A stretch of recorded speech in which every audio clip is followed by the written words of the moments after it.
In today's video, I'm going to teach you how to empty your cart in Etsy. If you've been browsing Etsy and adding lots of items to your basket, it can fill up quickly. Maybe you've changed your mind, or you just want a clean slate before your next shopping session. Whatever the reason, I'll walk you through the simple steps to clear your cart so there's nothing left in it. First, open your web browser and go to the Etsy website. You can type the address into the browser's address bar, or open it from a bookmark if you've saved it before. Make sure you're signed into the correct Etsy account, especially if you use more than one.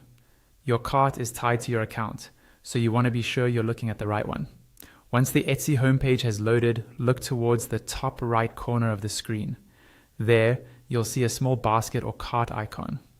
This is your shopping cart. Click on that basket icon to open your cart. After you click it, you'll be taken to a page that shows all the items currently in your cart. Each product will usually display a picture, the title, the price, and a few options just beneath or beside it.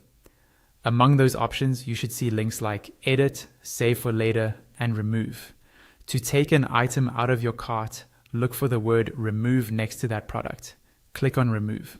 Etsy will then delete that item from your cart so it no longer appears on the list. In some cases, the page may refresh quickly, or the item will simply disappear from view.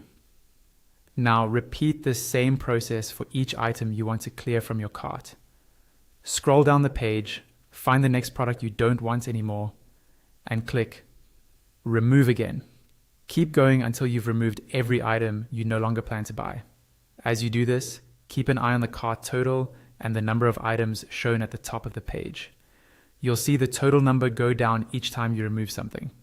Once you've cleared everything, your cart should show that there are no items left. And that's all there is to it. By opening your Etsy cart and using the remove option on each product, you can